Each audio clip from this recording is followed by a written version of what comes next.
Okay, let's talk about negative self-talk. What is the self-talk? Basically, negative self-talk is a conflict.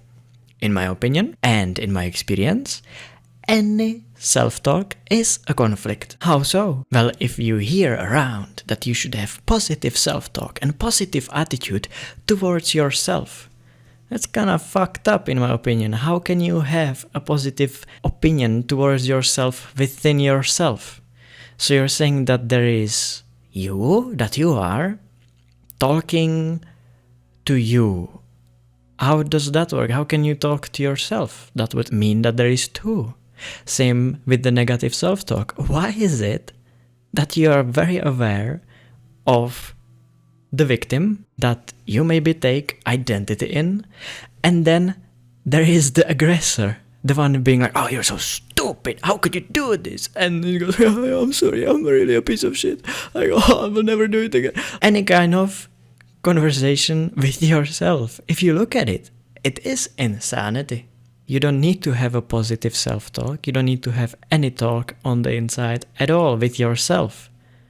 One thing you can notice in the self-talk, right, is that sometimes it starts as your parents or maybe as your boss. You might notice that you're having thoughts which imagine what you would do if someone walked up to you and told you something. Like, oh yeah, when my boss walks up and he tells me this, what would I do? And then you play with it. It's just bullshit. You're just creating nonsense. It would be alright to create this. You can do it if you want.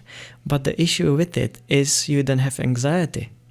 Oh, what would I do if these people walked up to me and now told me this? Or like, oh my god, what if this happened? And like, that creates anxiety. One thing is having those thoughts and then feeling anxious. Another thing is being more aware of the body and then actually seeing how painful it is to have these thoughts. All it does is just take your energy, and like, you don't need to talk with yourself. If you're talking with yourself and it makes you feel bad, then you're in a very bad company. If you are just by yourself, pleasant, then you're good. Then that is a great company to be in, because you're with yourself in that sense. But just as yourself. No, with yourself as someone talking to themselves. Because when we really look at it, now from experience, one thought says, I fucked up so much. Another thought says, yeah, you're right, you did. Or, example 2, one thought says or takes a shape of someone talking to you. Maybe as a memory, maybe as an assumption, or you, out of habit, planning what to say in certain situations. That is what anxious people do. We plan what to say and make sure that we don't fuck up, because we fucked up so many times, we now plan it out. Many people will relate to this. So then there is this creation of this made up story, and then what I would do in it.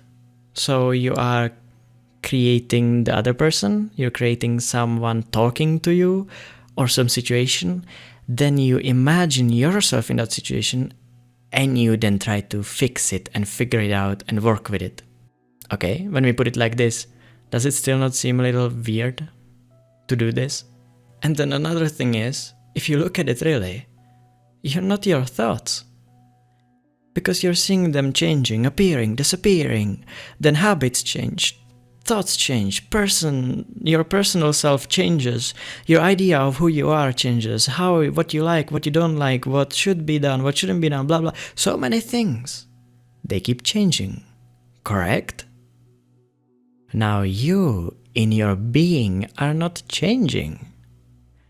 Just the sense of existing is the same as it was 10 years ago, it's the same now. You are still experiencing yourself the same. You just have different ideas. You are just a different person. But your existence, I exist, experience is the same. So if you have thoughts which are anxious, you can see no anxiety, you can confirm it. You see no anxiety, anxiety happens, or any kind of emotion, whatever, and thought, and then it's gone. And then you have periods, even if they're very small, of no anxiety, no really negative emotion or thought, or negative self-talk. So, why are you still there if you are your thoughts, or your emotion, or your negative self-talk? You're still there when they're not, so you're not them. It's so simple. If we just separate it, we can say there is you, then there are emotions, which arise, then there are thoughts, which the mind creates, and a lot of times out of habit, because I doubt that you are in control of your thoughts. How can you even have anxiety? How can you even have negative self-talk if you're in control? How can you be bullied by your mind if you say that you are thinking it? If you are in control? You're not. It's just a habit that you keep feeding because you believe it. That's how it is. And that's how it might happen. That's all the charge that's given to it. So then, you are not your thoughts. Then you could say you're not even in control of them. Well, that's great. What to do? Well, rather than thinking what to do, because if you are in control, you go, so good, done, fixed. It doesn't work. Otherwise, you would have done it a long time ago. So if you're not even in control, what to do is not a question, right? Let's look at it deeper. Who is it that is being attacked? It feels your mind is attacking you. You feel like it's attacking you. And you feel like the mind is, there is a victim and then the aggressor, as I said. And that is the negative self-talk, or any self-talk, whatever. There's two. How can there be two if you're one? So then, who is the first one and who is the second one? Well, if we go very realistic, without any bullshit, and very simple, you can see that the one who is very aggressive, isn't that one a thought? Right? It's a thought. You can see that it's a thought. By see, I mean you're aware of it as a thought. You're not seeing it running around, but you're aware of it as a thought. So what's the first one? The victim is responding, isn't he? What does that mean? That means that he is the same thing as the second one. It's another thought. Well then, who is the mind talking to? Well, the mind is talking to itself. And there's no one controlling it. There's only someone believing it. And belief already is enough. And the attention with the belief also. Then you see, oh my God, where my attention goes, so much energy flows. Where my attention goes is where I put my life energy into. My life flows there, where my attention is. Well, if your attention is on made-up victim, made-up idea of yourself, and a made-up attacker fighting that one, and then you have to, that one feels like they have to defend themselves, you're just watching like in theater. You're not even the first one or the second one. But the pull on your attention, on your belief system into that one, and that it's important, is enough to keep it alive. Actually, the mind is not even sentient of this. The mind is not conscious of it. The mind works in your attention and your belief and in importance and also in intention. So as long as those are there, if you have a desire, intention, belief, and you put attention on something, the mind is trying to help.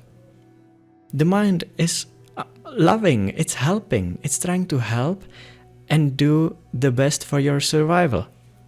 And if it takes it that is what is important for you to plan out conversations, remember what fucking stupid shit someone told you, etc. That is what it's gonna do. But the mind is talking to itself. If you train your mind to have different thoughts, that's what's gonna come up.